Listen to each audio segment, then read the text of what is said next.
ඇයි දුප්පත් උපදින්නේ? දුගීව සල්ලි නැතුව ආර්ථික හයියක් නැතුව උපදින්නේ ඇයි?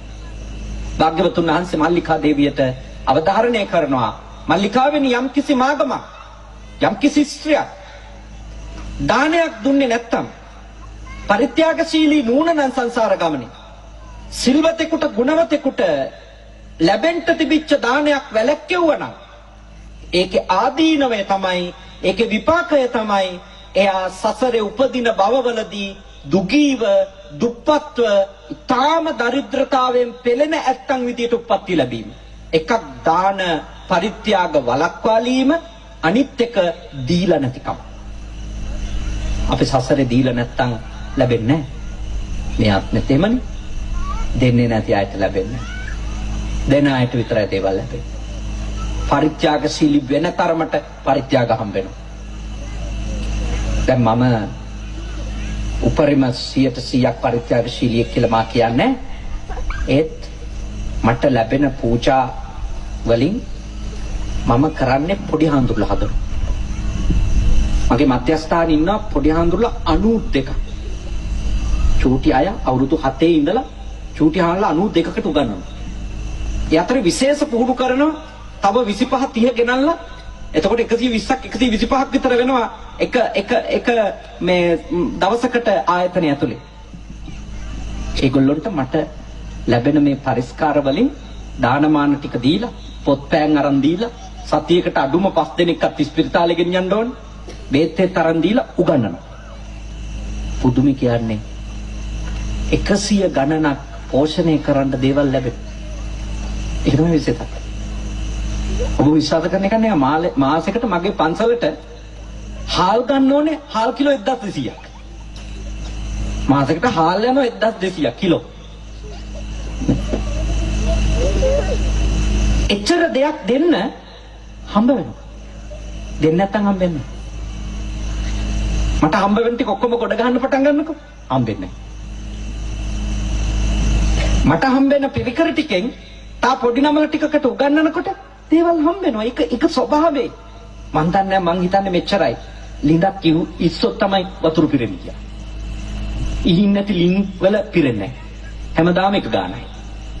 ලිඳ ඉහපු දවසක ඔන්න අලුතින් වතුර පිරලා. ඉහින් නැතුව තියෙනකොට හැමදාම එක ගානයි.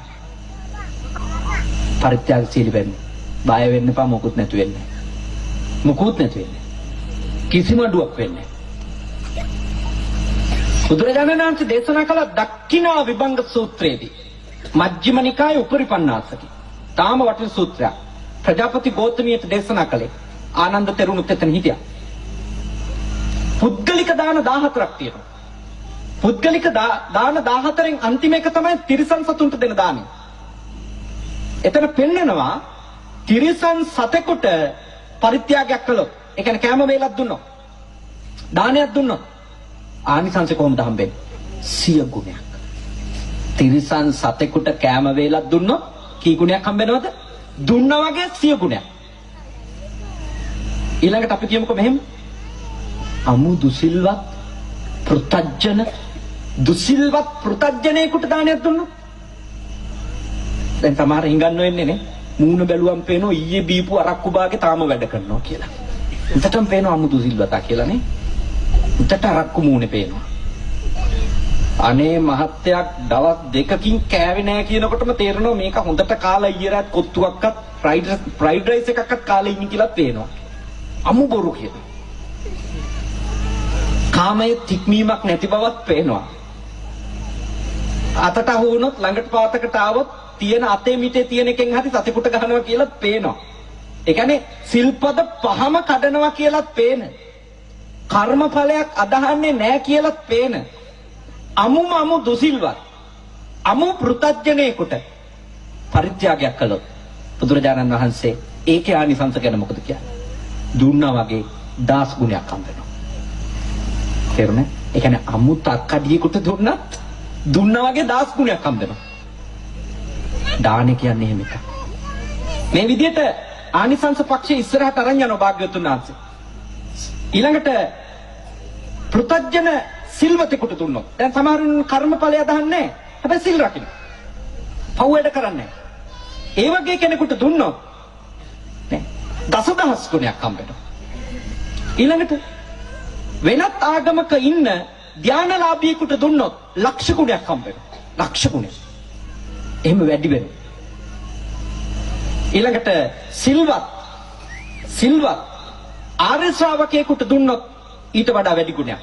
ඊළඟට සෝවාන් මාර්ගයට ප්‍රවිෂ්ඨ වෙච්ච කෙනාට දුන්නොත් ඊටත් වඩා වැඩි ගුණයක්. මෙහෙම ආනිසංස පෙන්නනවා. උපරිම ආනිසංස ලැබෙන්නේ ලෞතුරා බුදුන්ට පුද්ගලිකව දානයක් දුන්නොත්. උපරිම දේ. එහෙනම් මම ඔබට යෝජනා කරනවා දානය නොදීම තමයි නොලැබීමට හේතුව. ඒක අතීතේ විතරක් නෙමෙයි. අද දවසේ පරිත්‍යාගශීලී නැති අයට හැමදාම එක තැන තමයි. පරිත්‍යාගශීලී කෙනාට දේවල් ලැබෙනවා. චූටි කාලේ ඉඳලා ළමයාට පුරුදු කරන්න කන බත් එකකින් හරි බත් පිටක් සතෙකුට දෙන්න. බත් ගුලියක් හදලා දෙන්න උගන්වන්න කුරුල්ලෙකුට හරි. හම්බ වෙන පාන් කෑල්ලෙන් හරි කොටසක් දෙන්න උගන්වන්න. ඔබේ දරුවන්ට ඇත්තටම ආදරෙයි නම් ඒගොල්ලන්ට පුහුණු කරන්න ඕනේ දීම. තියෙන කොපි පොත් ටික පැන්සල් ටිකෙන් එකක් හරි නැති ළමයෙකුට දෙන්න උගන්වන්න. දෙන ළමයා දෙන්න සෝදපු අත්‍යති ළමයා දැක්කම ප්‍රශංසා කරන්න. එයා අගය කරන්න. දෙන්න පුහුණු කරන්න. ඔබේ දරුවෝ සංසාරේ කවදාවත් අඩුවක් නැතුව ජීවත් වෙයි. ඔය දෙන්න හදනකොටම නැති වෙයි අපිට මදි වෙයි අඩු වෙයි. ඔහොම හිතලා බය වෙනව නේද? ඒගොල්ලන්ට ඉතින් අඩුම තමයි. එක්කව කරගෙන ගොඩ ගහගෙන ඉඳිද්දි දාන්නෙම නැහැ ගම් වතුරක් හරි ඇවිල්ලා උස්සන් යනවා. මොකක්වත් ඉතුරු වෙන්නේ නැහැ. දීපු අරන් යන්න පුළුවන්. දීපු අරන් යන්න පුළුවන්. සාමාන්‍ය ඉගැන්වීම නම් රැස් කරපු අරන් යන්න පුළුවන් කියලානේ. බුද්ධ ආගමේ ඉගැන්වීම තමයි දීපු අරන් යන්න පුළුවන්.